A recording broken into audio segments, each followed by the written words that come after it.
Hi everyone, I'm Hammi. Welcome back to my channel. Today I'm closing out my budget for the month of June, and although it's already late July, I wanted to make this video so that I do not miss a month. The budget for the month was the same. It was 70,010 rupees. Even though I have written down my work salary here, in the month of June I did not get paid from work, and so the total 70,010 rupees was funded from my private practice income.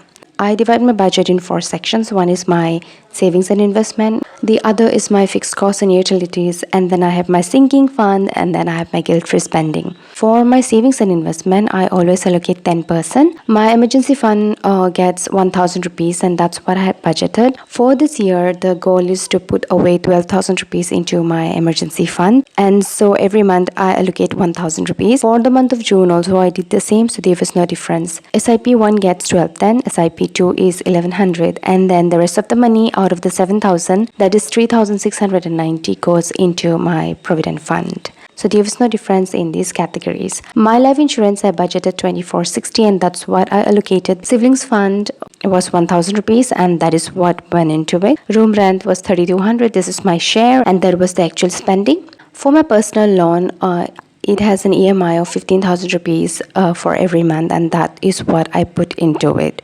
For the month of June, I did not allocate anything into my ration category because my younger sister bought the ration that month, so I did not put anything there. Subscription, I allocated 1,110, and that is what I spent. Into petrol, I had budgeted 3,200, but I ended up only using 3,000 rupees, and that meant that I had 200 rupees left over in my petrol category. For my hair, I budgeted 500 rupees, and I did spend 500 rupees, so no difference.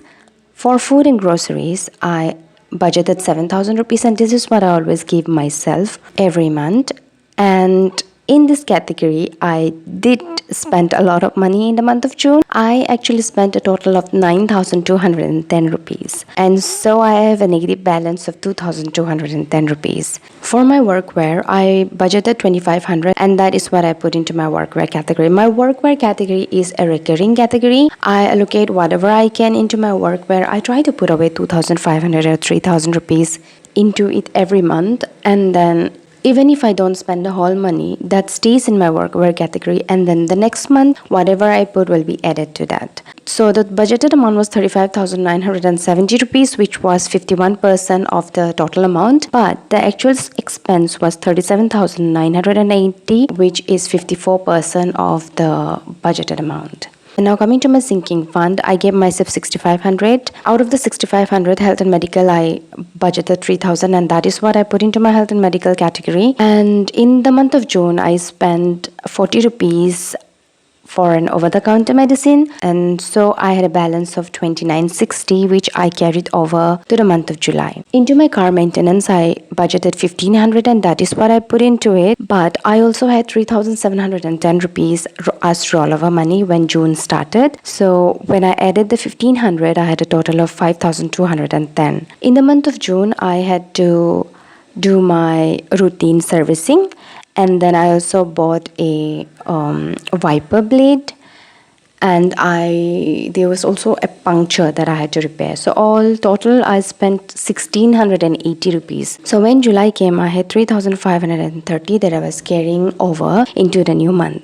For my pets, I budgeted 1,000 rupees in the month of June, and that is what I put into it. When June started, I had a balance of 2,059 rupees in my pets category, and then I added the 1,000, and that came up to 3,059. And one of our dogs got vaccinated, and that was 1,000 rupees. So in the beginning of July, I had 2,059 rupees that I was carrying over. For my vacation, I budgeted 1,000, and that is what I put into it. I did not spend anything in my vacation category, so there is no difference. Now, the last category is my guilt-free spending, and then for my guilt-free spending, I had budgeted 20,540 rupees, and this is what was left after I had allocated whatever was needed here. So in this category, what I do is I use this money to spend on anything else that I have not budgeted for. The total amount that I spent in this category was 21,542 rupees, which meant I was over budget by 1,002 rupees. So in the month of June, one of my parents was sick. So the medication and everything I paid for. And then I also had a friend's birthday. I gifted her a spa session. I also ate out a lot in the month of June. And then there were some miscellaneous expenses and also personal expenses. I did buy some shoe organizers and a cloth rack. I also bought a book, and then I did buy a few clothes. For the month of June, I had actually budgeted with 70,010 rupees, but the actual expense was 73,022 rupees, which meant I was over budget by 3,012 rupees. And this 3,012 rupees, what I did was I took from my private practice income. So that is my budget for the month of June. Now, I also do an update for my debt payment every month. For June, I did not make any extra deposit into my loan since I was not getting paid, like the 33,810 rupees, which was the money that I should have gotten from my work. I had to take that money from my private practice, so I was not able to put anything extra into my debt. When the month started, for my personal loan, I had a beginning balance of 4,27,703 rupees.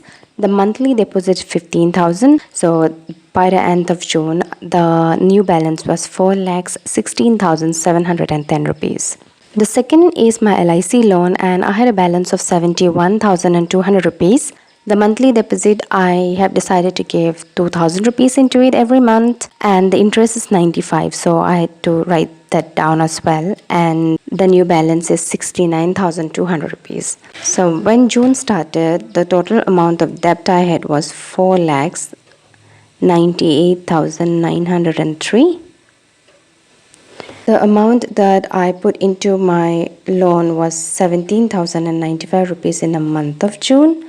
And now the new balance that I have in the end of June is 4,85,910 rupees. So this is the amount of debt I have still, and this is what I've started with for July. So when July ends, I will be having a new balance. This is my debt update for the month of June. And then my last update is for my Provident Fund deposit. So for June, I did allocate 3,690, and so far the amount that I have been able to put into my Provident Fund is 11,070 rupees. I have not been able to fully fund my PPF ever. I want to be able to do that as well sometime, but right now every extra money that I have goes into my debt, so this is my priority. And then when I'm done with it, then maybe I will try to fully fund my PPF someday. So that is my update for the month of June. Thank you so much. If you're still here watching, I appreciate you so very much. I will see you in my next video. Until then, take care and bye-bye.